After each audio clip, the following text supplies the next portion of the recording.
အတန်းပြန်တွေ့ပွဲကိုတက်ဖို့လာခဲ့တဲ့မိန်းကလေးတစ်ယောက်ဟာအဲ့ဒီပွဲမှာလွန်ခဲ့တဲ့၄နှစ်သာအကြောင်းမပြောဘဲပျောက်ကွယ်သွားခဲ့တဲ့သူမရဲ့ပထမဆုံးအချစ်ကိုပြန်တွေ့လိုက်ရတော့အယမ်းကိုအံ့အားသင့်သွားခဲ့တယ်။နှစ်ယောက်လုံးမျက်နှာချင်းဆိုင်တွေ့လိုက်ချိန်မှာတော့အရင်ကအမတ်တရတွေလဲကိုတယောက်နဲ့တယောက်လမ်းလွဲသွားသလိုဖြစ်သွားကြတယ်။လွန်ခဲ့တဲ့၄နှစ်ကသူတို့နှစ်ယောက်ဟာဘသူညမှမင်္ဂလာမဆောင်ပဲတစ်သက်လုံးအတူနေမယ်လို့ကတိထားခဲ့ကြတာပါ။ဒါပေမဲ့မကြခင်မှာပဲမိန်းကလေးကသူမရဲ့ပထမဆုံးအချစ်ဟာသူမကိုမသိအောင်ချမ်းသာတဲ့မိန်းကလေးတစ်ယောက်နဲ့လှုပ်ဝက်စွာစိတ်ဆက်ထားခဲ့တာကိုသိလိုက်ရတယ်။ဒေါသစိတ်နာကျင်မှုတွေနဲ့အတူသူ့ဘဝတွေကထွက်သွားတာကအကောင်းဆုံးလို့ဆုံးဖြတ်ခဲ့တယ်။အတန်းပြန်တွေ့ပွဲကိုမလာခင်ကတည်းက CEO ဖွင့်ထားတဲ့သူဟာမလာဘူးလို့အတည်ပြုထားပြီးသားပါ။ဒါပေမဲ့ကံကြမ္မာကတော့အခြားနည်းလမ်းတစ်ခုရွေးလိုက်တယ်။ CEO ကပွဲကိုလာရုံတည်းမကလူအုပ်ထဲမှာသူမကိုချက်ချင်းတွေ့မြင်တည်သွားပြီးတန်တန်မတ်မတ်သူမဘက်ကိုရှောင်လာခဲ့တယ်။မိန်းကလေးရဲ့စိတ်ထဲမှာစိုးရင်လာပြီးမဲ့အဲ့ဒီအချိန်မှာဘာမှမပြောနိုင်ခဲ့ဘူး။ CEO ကသူမဘေးမှာလာထိုင်လိုက်တယ်။မိန်းကလေးကအနှဲငယ်အေးဆေးမုံတီးတယ်လို့အမူအရာနဲ့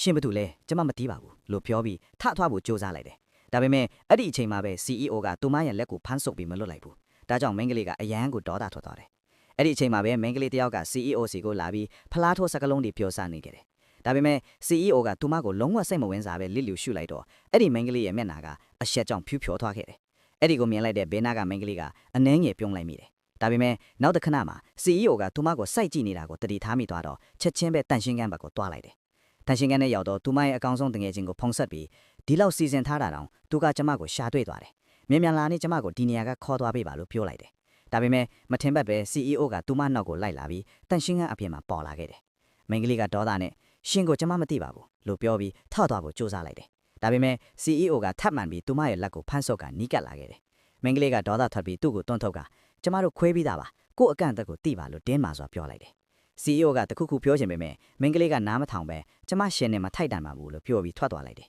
။သူမထင်ခဲ့တာကတော့ဒီတခါတော့သူမလိုက်တော့ဘူးလို့ပါ။ဒါပေမဲ့ CEO ကခေါင်းမာပြီးလွယ်လွယ်နဲ့လက်မလွတ်ချင်သေးဘူး။ဒီညကျမအိမ်ကိုလာပါလား။ကျမရဲ့ကြောင်အသစ်ကအပြန်အလှန်လှုပ်ပြနိုင်တယ်လို့တောင်ဖိတ်ခေါ်လိုက်တယ်။အဲ့ဒီစကားကြောင့်မိန်းကလေးကပေါ်ပြီးဒေါသထွက်သွားတဲ့အချိန်မှာပဲဖုံးဝင်လာတယ်။သူမကအဲ့ဒီဖုံးကိုယောက်ျားနဲ့ပြောနေတာလို့ဟန်ဆောင်ပြီးပြောစားတယ်။တကယ်တော့ဖုံးဆက်တာကသူမတငယ်ချင်းပဲဖြစ်တယ်။ CEO ကိုလုံးဝစိတ်ပြက်စေတန်းကိုစီစဉ်ထားတာပါ။ဒါပေမဲ့ CEO ကသူမကိုတန်တန်းမလွတ်ပဲပွက်ရောက်ပြီးလက်မှာလက်ထက်လက်ဆွဲတော့မရှိဘူး။ဘယ်ယောက်ျားကိုပြောနေတာလဲလို့ပြောလိုက်တယ်။အဲ့ဒီစကားကြောင့်မိန်းကလေးကတိတ်ဆိတ်သွားပြီးကို့အလိန်ကိုဖော်ပြခံလိုက်ရပြီဆိုတာနားလည်သွားတယ်။ကံကောင်းစွာနဲ့အချိန်မီမှာသူမရဲ့တငယ်ချင်းကရင်မုံတယောက်နဲ့လာရောက်ခေါ်ယူလိုက်တယ်။ဒါပေမဲ့ CEO ကကားထဲမှာတကယ်ယောက်ျားရှိမရှိစစ်ချင်လို့သူမကိုမလွတ်ချင်သေးဘူး။မိန်းကလေးကသူ့ကိုလစ်လူရှုပြီးကားထဲဝင်ထိုင်လိုက်တယ်။ CEO ကမလို့ပဲညင်မောင်းကိုချင်းနဲ့သူမရဲ့ဆက်ဆံရေးကပါလေလို့မေးတယ်။အဲ့ဒီကိုကြားလိုက်တဲ့တငယ်ချင်းကဒေါသထွက်ပြီးဥပဒေကို CEO စီကိုပစ်ချလိုက်တယ်။ဒါပေမဲ့ CEO ကအလွယ်တကူရှောင်လွှဲနိုင်ခဲ့တယ်။အဲ့ဒီအခါတငယ်ချင်းကမိန်းကလေးကိုနင်လဲပစ်လို့ပြောလိုက်တယ်။မိန်းကလေးကမျက်စိပိတ်ပြီးဥတလုံးပစ်လိုက်တာ